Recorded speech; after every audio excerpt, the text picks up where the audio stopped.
Pada malam hari ini, saya akan membahas topik Dhamma tentang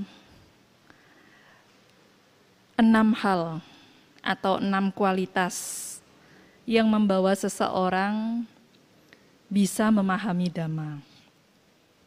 Dan hal ini sebenarnya juga menjadi salah satu topik yang dapat diangkat untuk seseorang dikatakan sebagai seorang pendengar Dhamma yang baik. Pendengar Dhamma yang baik. Ada banyak pertanyaan dari umat Buddha. Kenapa sudah seringkali mendengarkan Dhamma? Bahkan dalam beberapa kali datang ke wihara, sengaja untuk belajar Dhamma dan mendapatkan pengetahuan Dhamma. Tetapi untuk menembus pengetahuan Dhamma itu sulit sekali. Ya.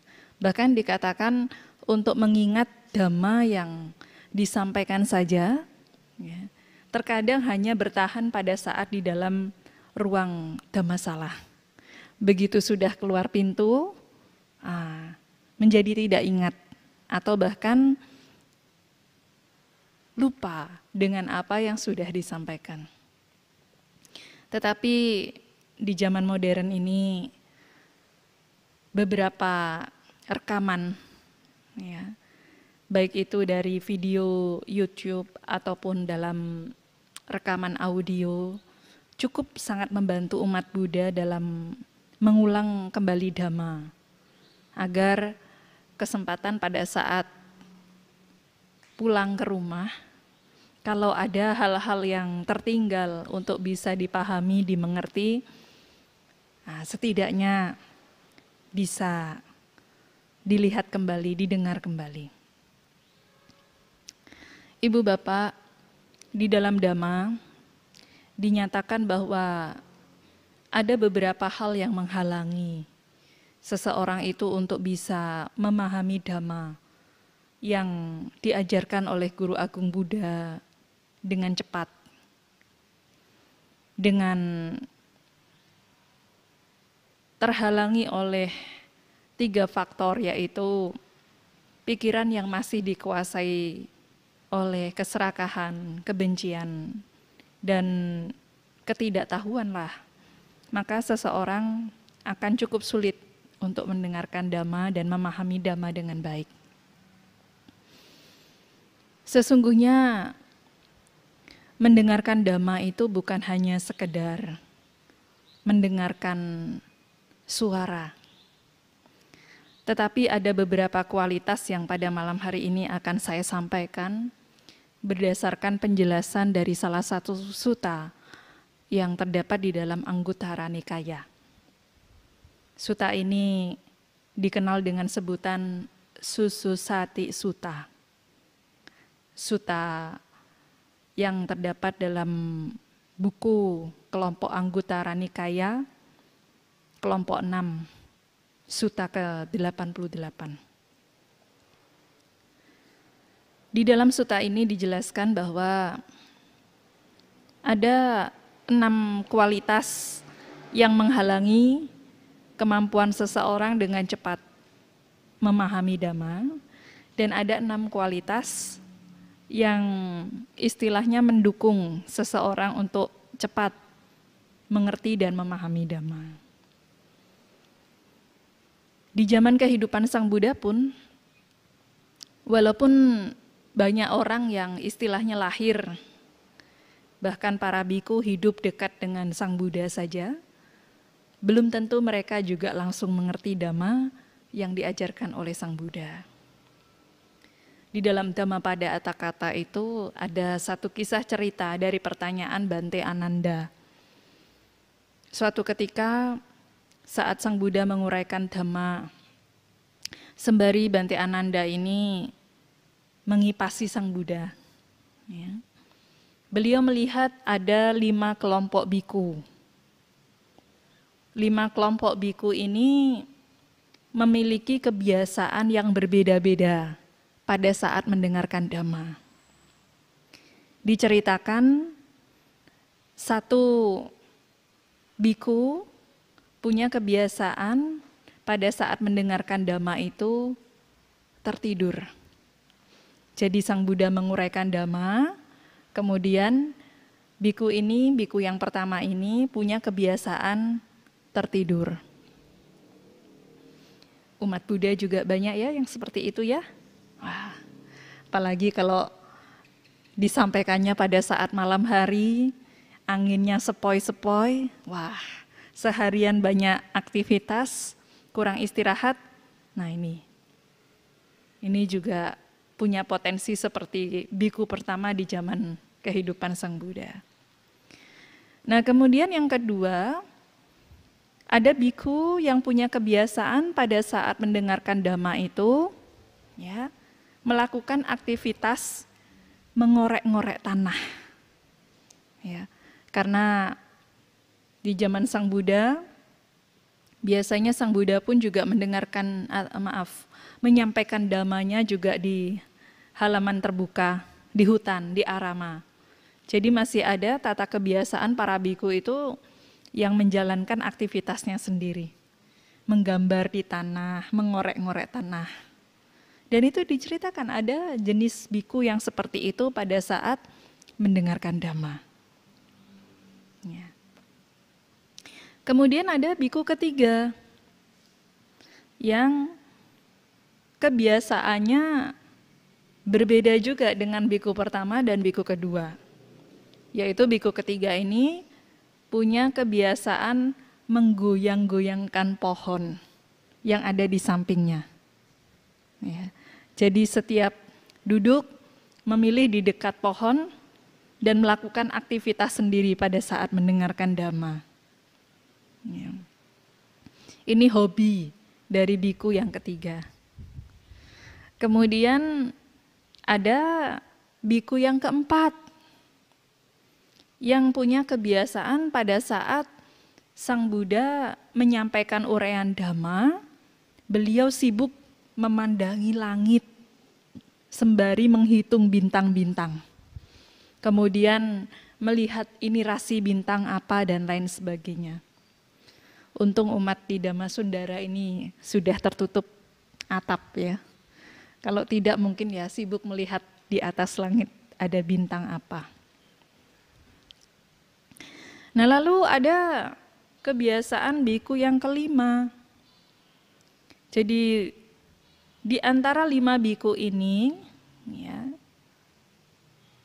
hanya ada satu biku yang kelima ini yang punya kebiasaan mendengarkan dhamma dengan baik, dengan seksama, dengan penuh perhatian. Artinya biku yang kelima ini menyimak dhamma itu dengan sangat terarah, fokus, begitu. Nah lalu Sang Buddha menyampaikan jawaban dari pertanyaan Bante Ananda. Bante, kenapa ada perbedaan-perbedaan dari para biku yang punya aktivitas-aktivitas tertentu dalam mendengarkan dhamma itu? Kemudian Sang Buddha menyampaikan jawaban. Ananda, biku yang pertama yang punya kebiasaan mendengarkan dhamma yang tertidur tadi, biku pertama tertidur ya, dia belum bisa meninggalkan kecenderungan atau kebiasaannya di masa lampaunya. Di masa lampaunya, biku yang pertama ini adalah seekor ular. Jadi seperti halnya seekor ular yang ya suka melingkar, anteng begitu ya. Nah, ternyata antengnya tertidur. Nah itu. Jadi biku pertama di masa kehidupan lampaunya adalah seekor ular. Maka kebiasaan dan kecenderungan itu masih belum bisa ditinggalkan dan terbawa sampai pada masa kehidupan saat ini sebagai seorang biku. Nah kemudian bagaimana dengan Bante yang kedua yang mulia? Ya. Bagaimana dengan biku yang kedua? Kira-kira kalau yang suka mengorek-ngorek tanah itu apa ya? Ya, cacing, betul. diceritakan di dalam Dhammapada Atthakatha ini juga begitu. Jadi kebiasaan orang yang suka mengorek-ngorek tanah, menggambar sesuatu di tanah itu pada masa kehidupan lampaunya adalah seekor cacing. Kadang-kadang ada ya, begitu juga ya. Ini tidak menyindir umat Buddha yang suka waktu ada mendengarkan uraian Dhamma sambil bermain tangannya. Ya. Nah, kehidupan lampaunya biku ini dikatakan adalah seekor cacing. Lalu biku yang ketiga bagaimana Sila? Yang punya kebiasaan menggoyang-goyangkan pohon. Ya. Sang Buddha menjawab bahwa biku yang ketiga yang punya kecenderungan gemar sekali pada saat mendengarkan Dhamma sambil menggoyang-goyangkan pohon itu, di masa kehidupan lampaunya adalah seekor kera. Ya. Nanti cek sendiri ya, Ibu Bapak yang bagian mana nantinya. Ya. Nah kemudian, lalu biku yang keempat, yang suka sekali melihat bintang-bintang di langit, mengamati langit, rasi-rasi bintang. Apa di masa kehidupan lampaunya? Beliau adalah ahli perbintangan, seorang ahli perbintangan. Ya. Kalau sekarang dikenalnya ahli astrologi, ya. Mungkin juga ahli zodiak. Ya. Maka kecenderungannya pada saat mendengarkan Dhamma juga masih sama. Ya, seperti itu. Lalu bagaimana biku yang terakhir, Bante, yang punya sifat penuh perhatian mendengarkan Dhamma? Dikatakan biku yang kelima ini adalah memang beliau seorang yang terpelajar, ya, ahli yang terpelajar, yang gemar belajar, gemar mendengar. Maka itu pun juga terbawa di kehidupannya yang sekarang. Dari berbagai macam jenis pola-pola kebiasaan manusia pada saat mendengarkan Dhamma ini, ternyata hal itu juga mempengaruhi bagaimana mereka itu punya kapasitas kemampuan menangkap uraian Dhamma yang disampaikan oleh Sang Buddha dengan cepat, baik, dan benar. Nah lalu di dalam Sususati Sutta ini dikatakan Ibu Bapak, saya telah merangkum penjelasan dari sutta ini. Jadi ada 6 kualitas yang dikatakan di dalam Sususati Sutta ini kepada para biku oleh Sang Buddha. Sutta ini diawali dengan uraian para biku dengan memiliki 6 kualitas.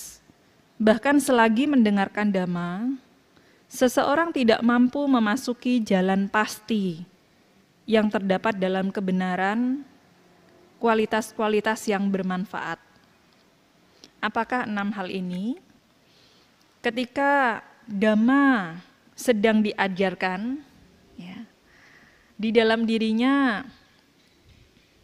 ada 6 kualitas ini, ya, 6 hal ini yang menghalangi. Apa saja itu? Yang pertama, di dalam dirinya tidak muncul keinginan untuk mendengarkan Dhamma. Jadi tidak ada niat untuk mendengarkan Dhamma itu.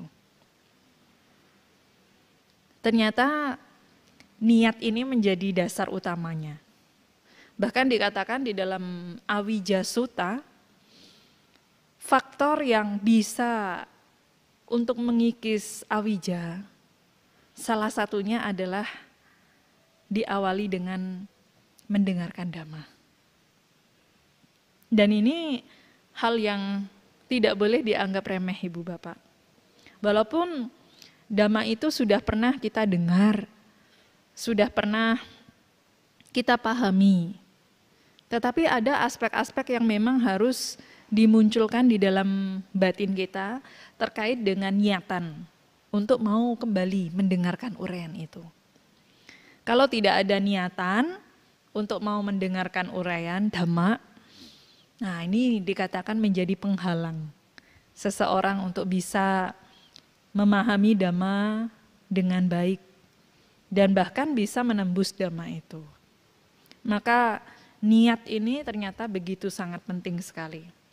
Seperti ibu bapak mengetahui jadwal hari ini, ada Dhamma kelas, sudah diinformasikan. Kemudian punya semangat dari rumah, saya harus datang ke wihara untuk mendengarkan Dhamma kelas. Apalagi Atasilani hanya datang malam ini. Ya, besok sudah tidak ketemu lagi, misalkan begitu. Jadi sudah punya niatan dari rumah untuk memang datang ke wihara, selain melakukan penghormatan pada Tiratana dengan melaksanakan puja dan bakti, tetapi manfaat yang lainnya adalah mendengarkan uraian Dhamma ini. Ya mungkin walaupun yang tidak hadir di sini sedang menyaksikan via YouTube, ya, atau bahkan kalau tidak ada waktu ya nanti masih ditunda kapan lagi. Tapi setidaknya Wihara Dhamma Sundara memberikan kesempatan untuk ya umat Buddha di sini bisa mendengarkan Dhamma. Nah, kalau tidak ada niatan di dalam dirinya, ini menjadi kualitas pertama yang menghalangi seseorang bisa mengerti dan memahami Dhamma. Lalu yang kedua apa sila? Yang kedua, seseorang ini pada saat Dhamma diajarkan, beliau tidak menyimak Dhamma itu. Tidak menyimaknya. Jadi ibaratnya datang ke sini tetapi ya tidak tahu kemana, apa yang menjadi pusat perhatiannya. Ya. Tidak menyimak Dhamma itu dengan baik. Apa arti kata menyimak, Ibu Bapak? Menyimak ini artinya adalah mendengarkan suara.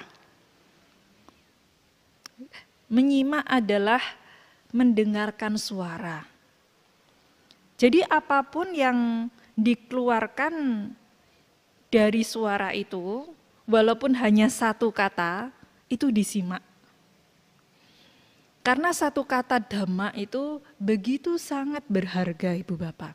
Satu kata Dhamma. Dikatakan seseorang bahkan bisa mencapai padamnya duka, itu juga ada yang hanya sekedar mendengar satu kata Dhamma. Tidak satu kalimat, tidak satu syair, satu kata Dhamma. Tetapi karena punya kemampuan menyimak dengan sangat baik, ya. Nah ini juga membantu seseorang untuk bisa memahami Dhamma ini dengan cepat dan benar. Ini sangat penting sekali, kemampuan menyimak Dhamma itu. Tapi kalau datang tapi tidak menyimak apa yang disampaikan, ya, ini juga akan menjadi penghalang untuk bisa mengerti Dhamma ini dengan baik dan benar. Maka menyimak ini ya dianggap sebagai faktor kedua kualitas untuk bisa memahami Dhamma. Tetapi kalau tidak menyimak, itu pun juga menghalangi seseorang untuk bisa mengerti dan menembus Dhamma itu. Nah lalu faktor yang ketiga apa sila?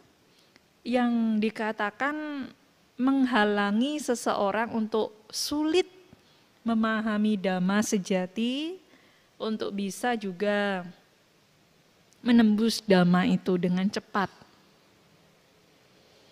Dikatakan seseorang dalam kualitas ketiga tidak bisa memahami Dhamma karena pada saat Dhamma itu diajarkan, pikirannya tidak terarah pada Dhamma itu.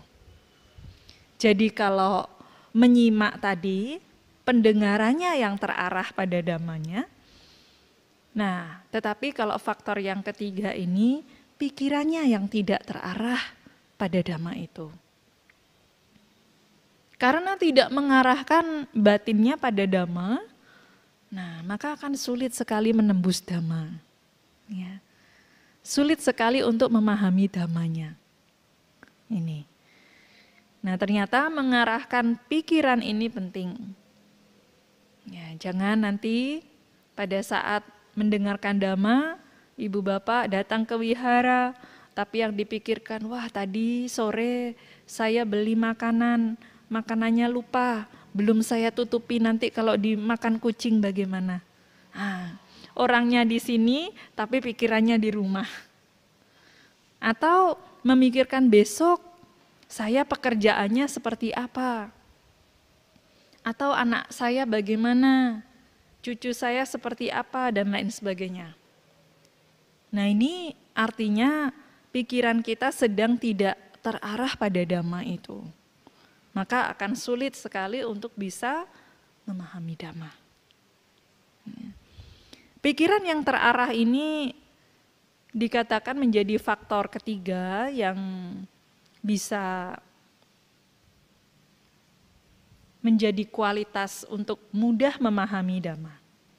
Tetapi kalau tidak diarahkan pada dhamma itu, maka ia akan menjadi penghalang untuk bisa memahami dan mengerti dhamma. Nah, kemudian faktor yang keempat, Ibu Bapak, apa yang menghalangi seseorang ini juga dikatakan bisa lambat memahami dan mengerti dhamma. Sementara ada orang yang cepat memahami dan mengerti dhamma, kemudian menembus dhamma itu. Faktor yang keempat yang tidak boleh dianggap remeh, seseorang menjadi terhalangi karena dia tidak mengerti makna dari dhamma itu. Tidak mengerti makna atau esensi dari dhamma yang diajarkan itu apa. Kebanyakan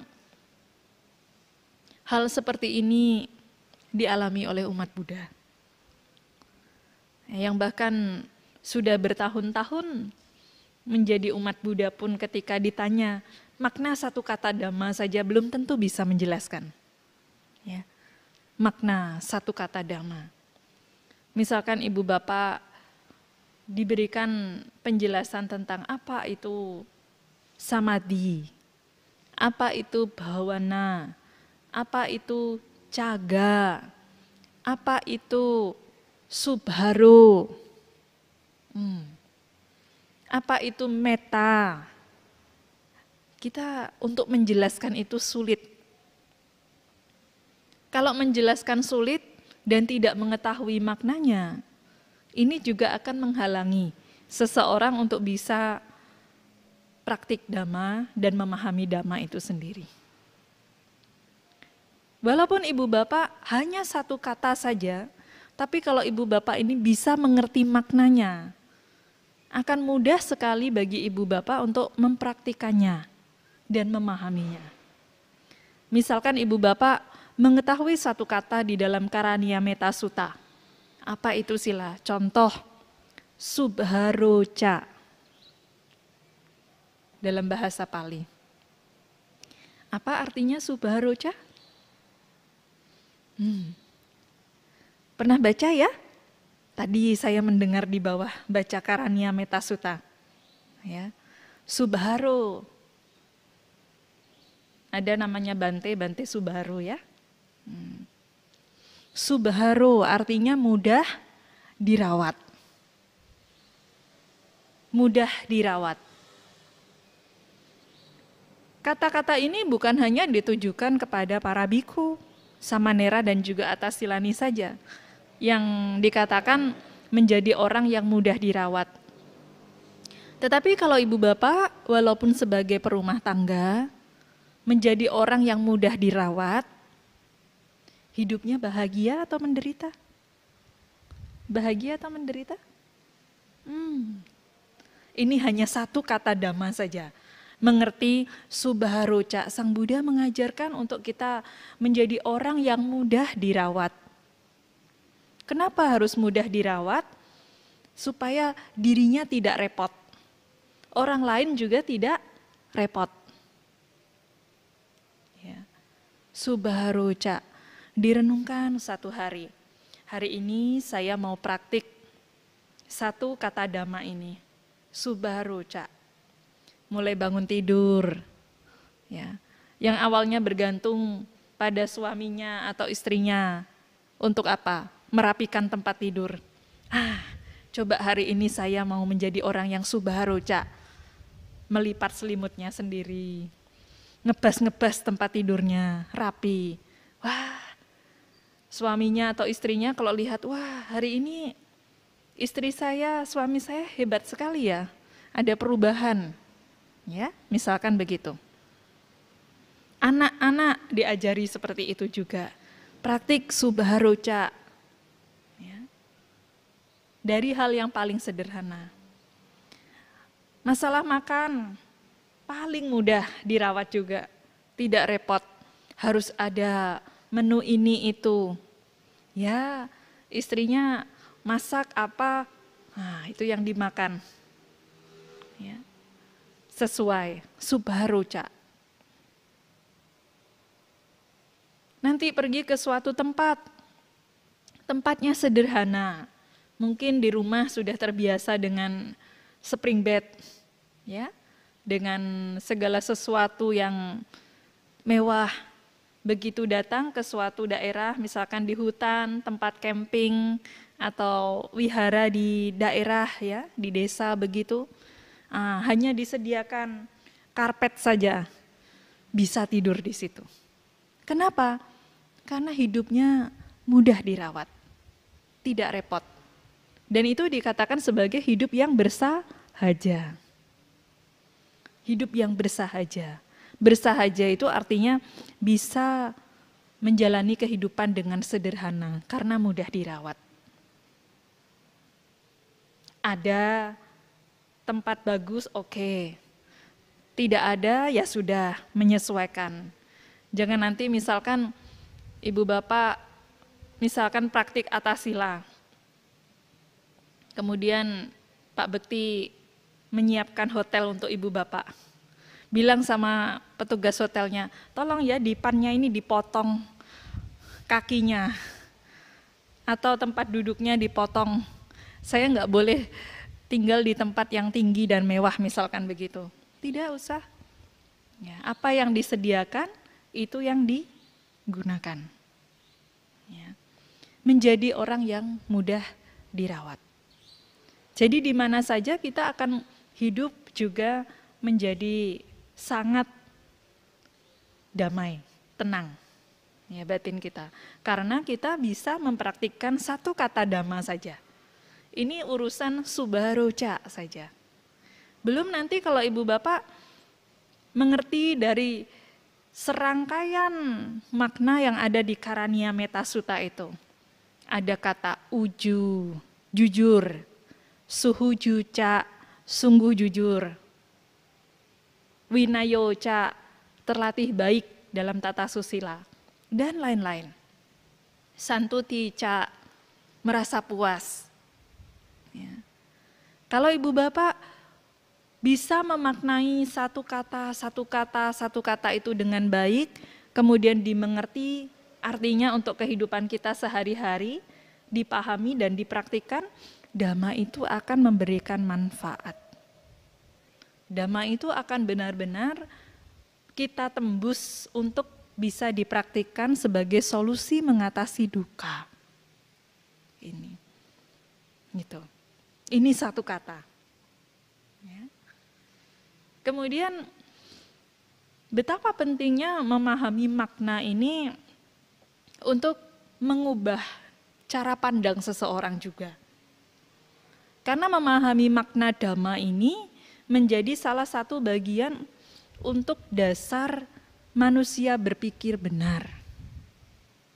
Dan seseorang bisa berpikir, berbuat, berucap benar itu kalau mereka punya pandangan benar.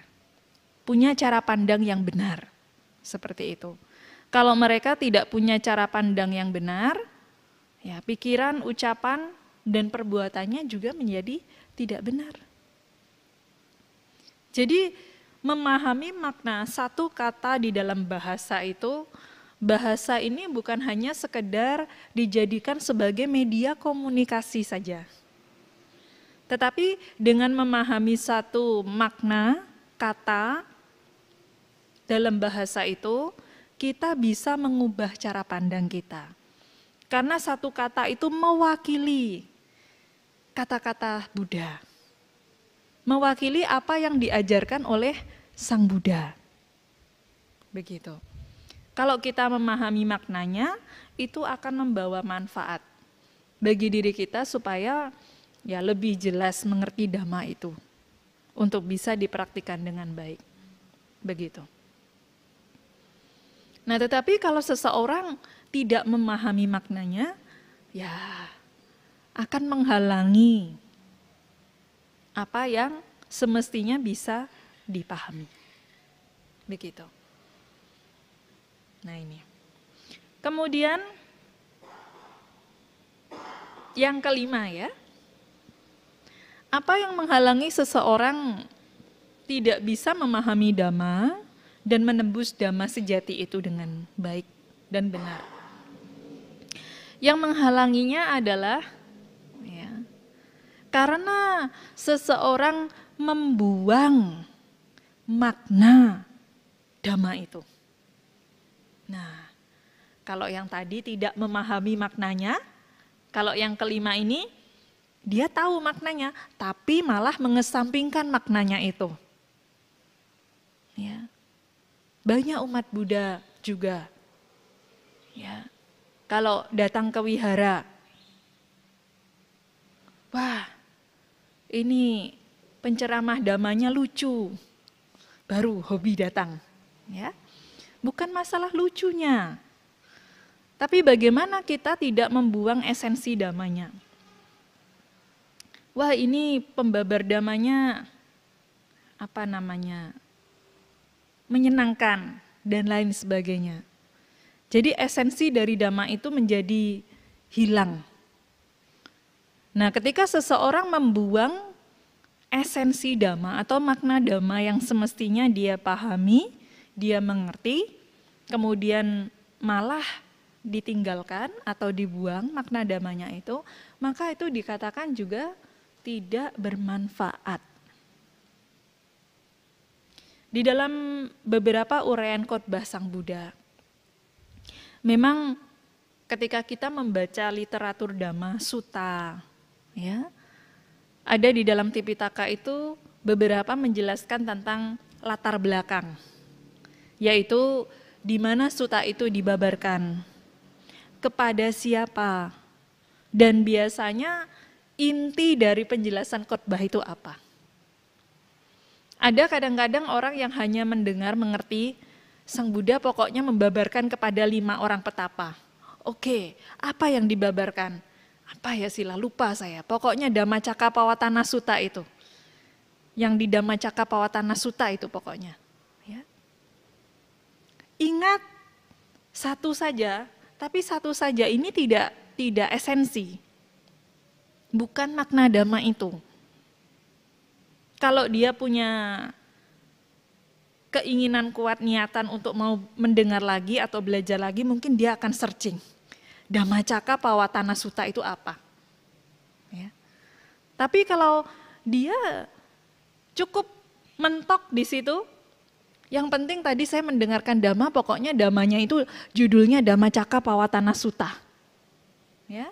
Tapi begitu ditanya apa isi dari Dhammacakkappavattana Sutta itu? Oh, isinya tentang 4 kebenaran Arya atau 4 kebenaran mulia. Cattari Arya Sacani. Kemudian apa itu 4 kebenaran mulia? Wah, apa ya? Ya. Jadi membuang esensi atau makna Dhamma itu juga bisa menghalangi diri kita untuk bisa memahami Dhamma yang sebenarnya. Ada satu kisah cerita Ibu Bapak yang ingin saya angkat dalam uraian malam hari ini. Tentang kisah putra dari Sudata. Sudata ini siapa? Ada yang pernah membaca? Mengenal beliau? Sudata. Sebenarnya sering Ibu Bapak sebut-sebut di dalam buku Parita itu. Ya. Sudata ini adalah seorang saudagar kaya. Yang tidak lain, ya, nama asli dari Anathapindika. Ya, Anathapindika. Jadi Anathapindika ini nama aslinya adalah saudagar Sudata. Ya. Karena pedagang kaya ini punya kebiasaan sering membantu, memberi makanan kepada fakir miskin, maka beliau itu dikenal dengan sebutan Anathapindika. Ya, Anathapindika. Nah, kemudian diceritakan di dalam literatur Dhamma, pedagang Anathapindika ini punya 4 orang anak. Ya. 3 anak perempuan dan 1 anak laki-laki. 3 putrinya itu sudah mencapai tingkatan kesucian, Ibu Bapak. Yang 2 mencapai tingkatan Sotapana, yang 1 menjadi seorang Sakadagami. Sementara Anathapindika sendiri, beliau menjadi seorang Sotapana. Nah, tetapi anaknya yang paling kecil, yang laki-laki, namanya Mas Kala. Ya. Tidak ada masnya ya. Nah, karena di Solo jadi saya panggil Mas. Ya. Nah, namanya Kala. Kala ini punya kebiasaan yang tidak mau bertemu Sang Buddha. Ya. Bahkan mendengarkan Dhamma tidak mau. Mungkin karena anak paling kecil ya, namanya anak orang kaya. Ya, dia bisa saja laki-laki sendiri jadi semaunya begitu. Ya. Kala ini tidak mau mendengarkan Dhamma. Sampai pada akhirnya Kala ini ya dibujuk oleh papanya, ya Anathapindika. Gimana ya caranya? Papanya ini akhirnya meminta Kala, tolong kamu datang ke wihara ya. Dengarkan Dhamma. Nanti kalau mau datang ke wihara, Papa mau kasih hadiah sama kamu. Ya. Dalam literatur ada yang menyampaikan 100 keping uang emas. Tapi ada juga 1000 keping uang emas. Nah kemudian, wah Kala ini senang. Oke, cuma datang ke wihara saja gampang. Apalagi Papa kasih hadiah 100 keping uang emas. Ya. Datanglah dia ke wihara.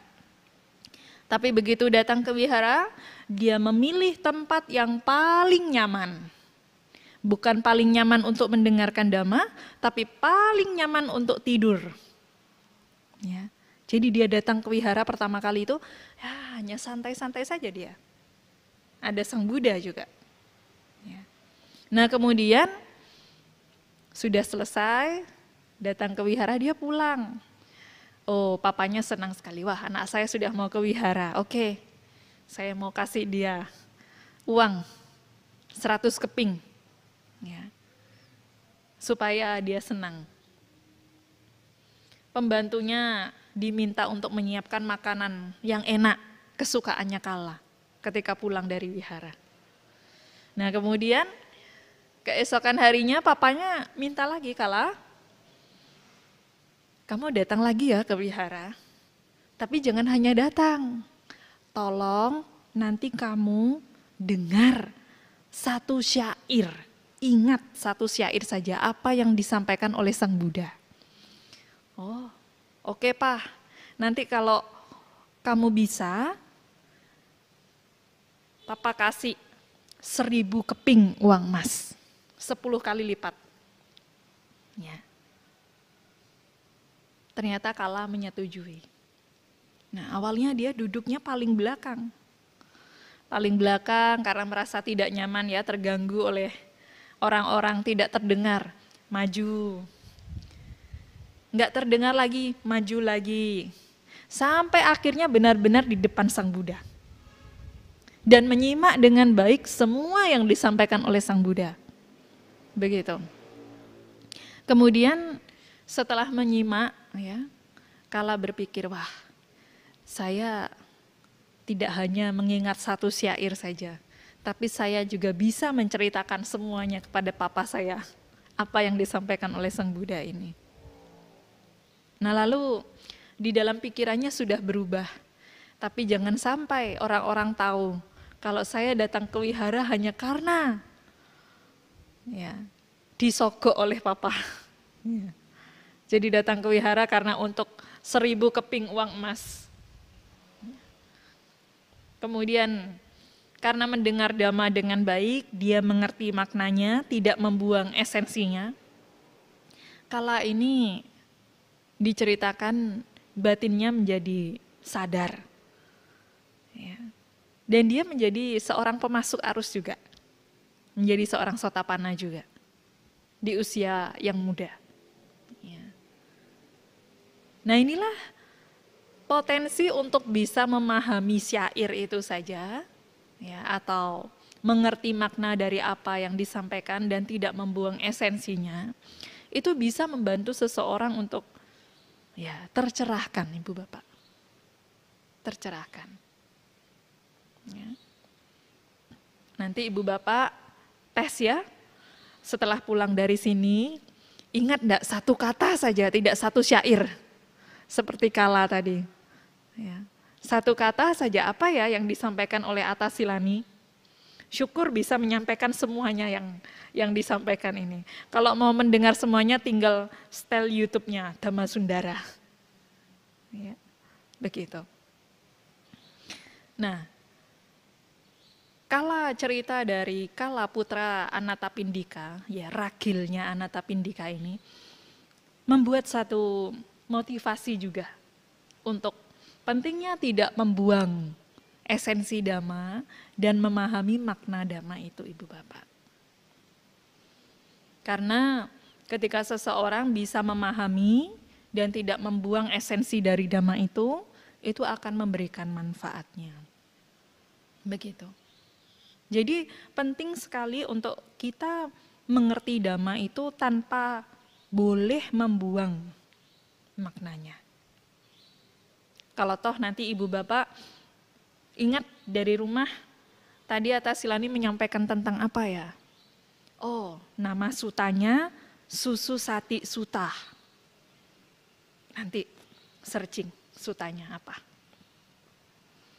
Kemudian Ibu Bapak mempelajari lagi. Tidak membuang esensi maknanya. Baru di situ akan mendapatkan manfaat dan mengerti apa yang disampaikan pada saat mendengarkan dhamma itu. Begitu. Nah, lalu yang keenam apa sila? Kualitas yang menghalangi seseorang itu tidak bisa memahami dhamma dan menembus dhamma sejati. Kualitas yang keenam adalah orang tersebut tidak mengadopsi dhamma yang selaras ya, yang selaras dengan ajaran kebenaran. Apa artinya mengadopsi di sini, Ibu Bapak? Ini saya menyampaikan dalam terjemahan bahasa Indonesia. Karena sutta ini juga sudah diterjemahkan. Ibu Bapak boleh cari di Dhamma Citta ataupun di Anguttara Nikaya. Mengadopsi di sini seperti halnya kita mengadopsi binatang, mengadopsi orang, ya, bayi.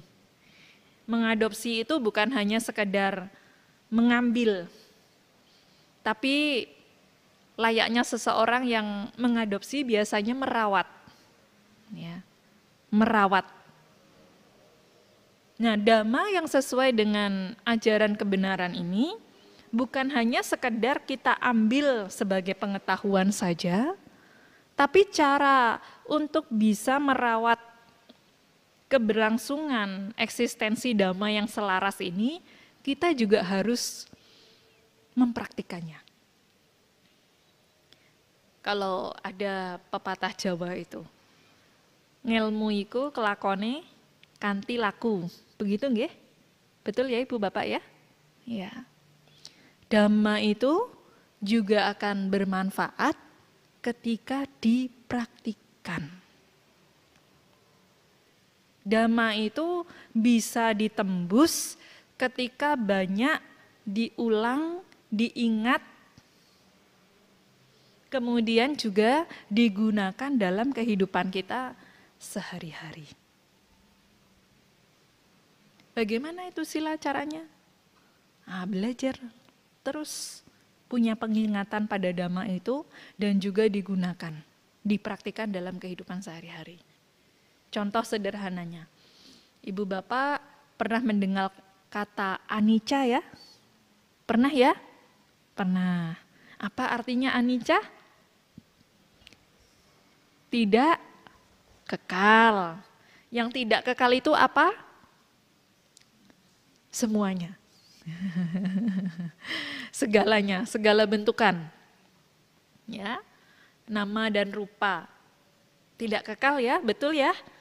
Sepakat ya? Ya. Ini udah sepakat ini. Ya. Nah. Tadi dikatakan semua bentukan. Tubuh jasmani bentukan ya? Bentukan. Tubuh jasmani tidak kekal ya? Ya. Siap menerima ketidakkekalan? Siap. Wah, luar biasa. Ya. Siap. Harus siap. Kalau tidak siap, nanti dikasih rumusnya, tipsnya. Apa yang harus dilakukan sila supaya siap menerima ketidakkekalan? Satu, harus direnungkan. Perubahan pasti terjadi. Bisa ya? Bisa, yakin ini perubahan pasti terjadi. Kemudian yang kedua, perubahan akan terjadi. Kalau sudah tahu pasti, ya pasti sih ini pasti ya. Kedua, akan terjadi loh, nggak tahu kapan, ya. Ini akan terjadi. Dan yang paling penting yang ketiga, biasanya umat Buddha poin pertama, kedua ini mahir. Ya. Tapi untuk menerima poin yang ketiga agak-agak sulit. Ya. Apa itu? Perubahan wajar terjadi. Banyak orang, ya perubahan itu pasti terjadi, akan terjadi. Begitu benar-benar berubah, ini tidak wajar ini. Ya. Ya. Ini tidak wajar ini. Tidak wajarnya apa? Segala sesuatu kalau kita meyakini Dhamma, ajarannya Sang Buddha, segala sesuatu itu terjadi bukan tanpa sebab, Ibu Bapak. Kita berubah, ini ada sebabnya. Fisik berubah, tambah kurus atau tambah gemuk, bukan gemuk ya, tambah tebal sedikit, ya, lemaknya misalkan begitu. Ya. Kalau dibilang tambah gemuk tidak nyaman, tidak mau. Ya. Misalkan, ini ada sebabnya. Ya. Tambah muda atau tambah tua, kira-kira tambah muda atau tambah tua? Ya. Biasanya Ibu Bapak kalau dikasih pujian palsu senang sekali ya. Senang sekali kalau dikasih pujian palsu. Apapun bentuk pujian itu walaupun palsu senang. Ya. Ya. Padahal ya biasa saja, wah cantik sekali ya hari ini ya, gitu. Misalkan begitu. Wah hanya hari ini saja ya, kemarin-kemarin tidak ya, begitu. Ya, tapi begitu sudah dibilang cantik, begitu sudah, wah senang. Padahal masih ada yang lebih cantik lagi. Ya. Nah itu. Cantik itu hanya bahasa kesepakatan. Sebenarnya kalau mau mengetahui yang sebenarnya, ya tidak ada yang cantik, tidak ada yang tampan. Ya. Yang sebenarnya ya sebagaimana adanya itu. Bahkan mengerikan kalau mau merenungkan. Ya. Kebenaran yang apa adanya itu, Ibu Bapak. Nah itu. Nah kadang dalam memandang perubahan ini, seseorang bisa ya memahami, oh perubahan pasti terjadi, PPT, perubahan akan terjadi, PAT, perubahan wajar terjadi. Kalau kita sudah mahir dalam merenungkan 3 aspek ini, pasti akan dan wajar terjadi dalam kehidupan kita. Kalau toh ada hal-hal yang berubah di luar diri kita ataupun di dalam diri kita sendiri, ya kita akan dengan batin yang tetap tenang menerima hal itu. Tapi kalau tidak bisa menerimanya Ibu Bapak, bagaimana? Sedih, kecewa, ya, apalagi putus asa, ya, ratap tangis datang, dan lain sebagainya. Begitu. Beberapa waktu lalu ada ya seseorang yang menceritakan tentang kekecewaannya pada pihak yang selama ini sangat dikagumi. Dan begitu pihak tersebut melakukan satu kesalahan, kemudian luntur semua. Ya. Rasa kagumnya dan lain sebagainya. Wah, mengungkapkan, saya sangat kecewa sekali. Dan lain-lain. Kemudian saya mengatakan, Ibu, apa di dunia ini yang tidak menjadi sumber kekecewaan? Di dunia ini tidak ada satupun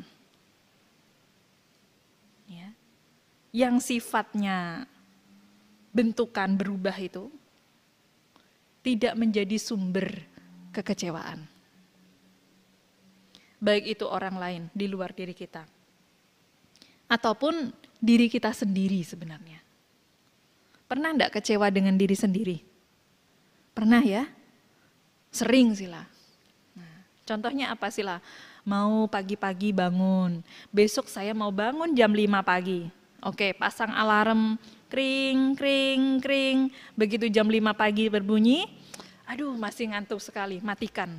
Satu kali diri kita sudah kecewa dengan diri sendiri.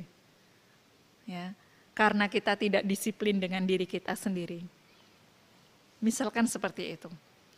Lalu kenapa kita juga berharap bahwa orang lain tidak mungkin mengecewakan kita? Siapa pihak-pihak yang tidak pernah mengecewakan kita? Kita pernah dikecewakan oleh mama papa kita. Pernah dikecewakan oleh mungkin kakak dan adik. Pernah dikecewakan oleh pasangan. Pernah dikecewakan oleh anak. Pernah dikecewakan mungkin oleh cucu. Pernah dikecewakan oleh teman-teman kita di sekitar kita. Siapa yang tidak bisa menjadi objek kekecewaan itu? Bahkan diri kita sendiri saja masih punya potensi untuk mengecewakan diri sendiri. Ya. Begitu kita punya ekspektasi yang tinggi terhadap pihak luaran, kemudian tidak sesuai dengan harapan kita, itu akan sangat mengecewakan. Begitu muncul keinginan tidak sesuai dengan harapan kita, itu pun juga akan sangat mengecewakan. Ya. Dan hampir momen-momen dalam satu hari kehidupan saja, kita dihadapkan oleh kekecewaan yang berapa kali banyaknya. Baik itu dengan diri sendiri ataupun dengan pihak lain. Begitu. Karena sisi-sisi cacat yang dimiliki oleh benda, oleh orang, ya ataupun oleh apapun itu bisa menjadi sumber kekecewaan Ibu Bapak. Kita masih muda, usia muda itu mestinya kuat, sehat. Tapi ketika mendengar kabar, Anda divonis terkena kanker ganas. Usia Anda tinggal 3 bulan. Anda akan kecewa dengan usia muda itu. Dengan kesehatan. Ya. kemudian Anda berpikir dengan berkelimpahan sesuatu yang Anda miliki.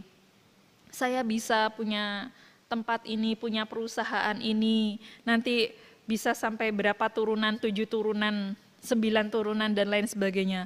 Begitu masih 1 turunan saja, bisnis Anda jatuh. Ya. Kecewa dengan perubahan-perubahan yang terjadi. Jadi resiko dari berubahnya sesuatu yang di luar ini membuat batin seseorang ikut bergerak biasanya. Di luar akan selalu bergerak sesuai dengan potensi siklus pergerakan itu. Tidak ada sesuatu di luar yang tidak bergerak, Ibu Bapak. Semuanya bergerak. Tetapi kita bisa memilih di dalam diri kita ini mau tetap tenang atau ikut bergerak.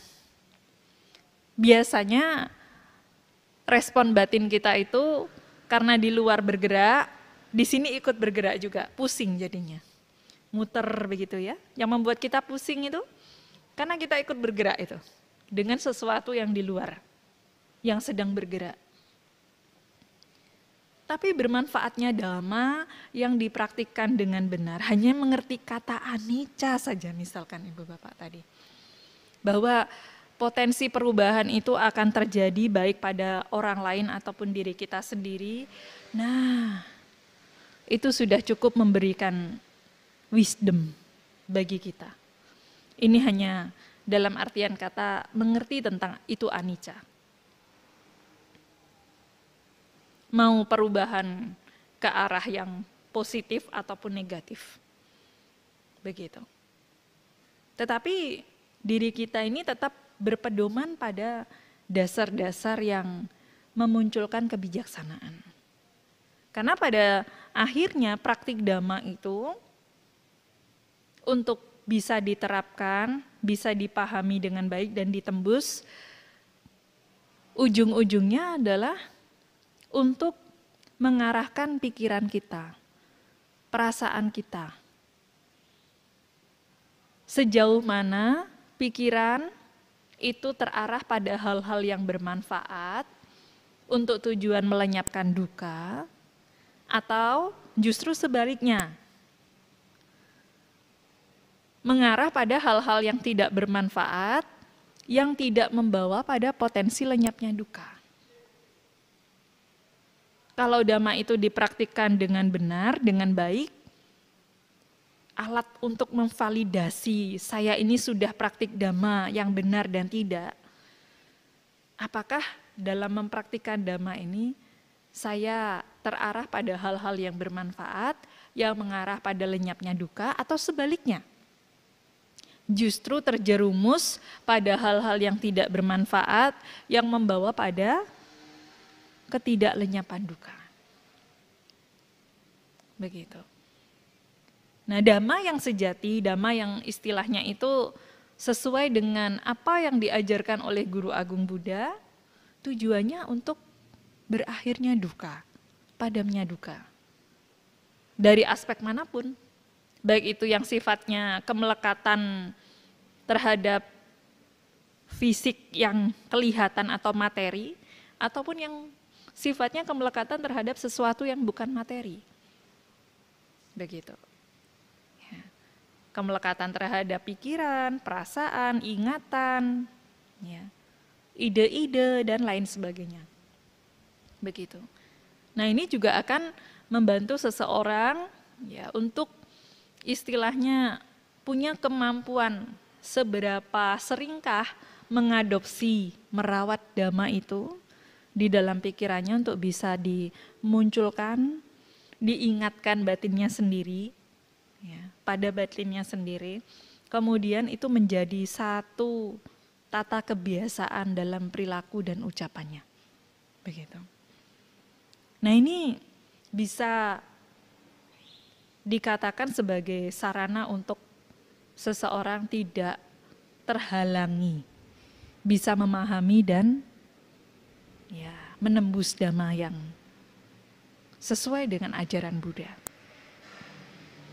Nah, kemudian Setelah menyampaikan 6 kualitas yang menghalangi, ya, Sang Buddha juga menguraikan ada 6 kualitas yang istilahnya menopang seseorang untuk mudah sekali memahami Dhamma dengan cepat.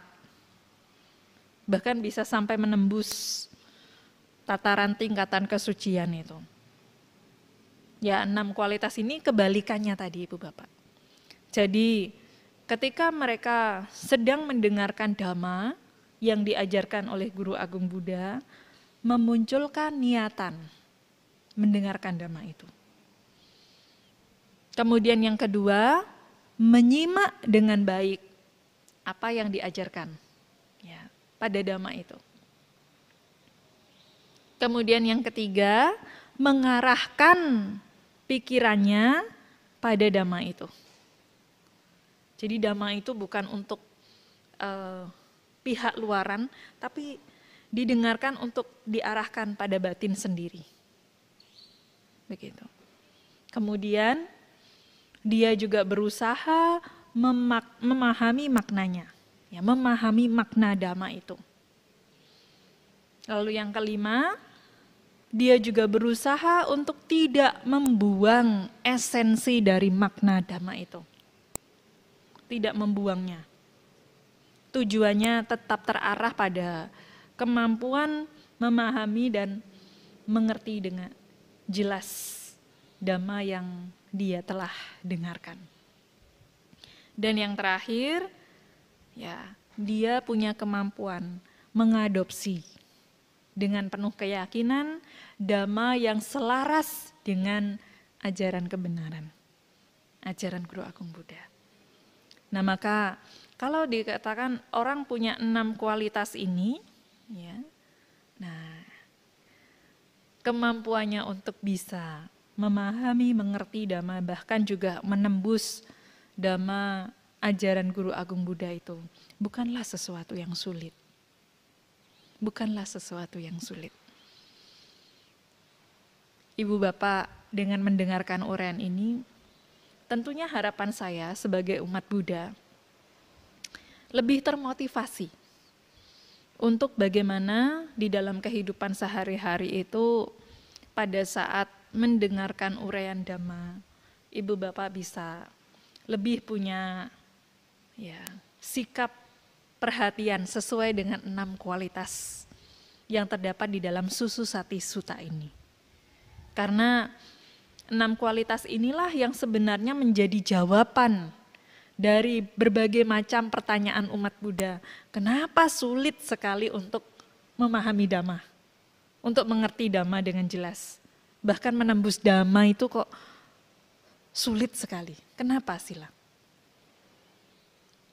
Banyak orang berpikir, faktor karma, paraminya belum berbuah. Karma parami itu dibuat oleh diri kita sendiri. Kita mau punya 6 kualitas yang pertama atau 6 kualitas yang kedua tadi? Punya 6 kualitas yang menghalangi diri kita sendiri untuk memahami Dhamma, atau 6 kualitas yang justru ya, mempercepat diri kita untuk memahami Dhamma itu. Nah, pilihannya kembali pada Ibu Bapak sekalian.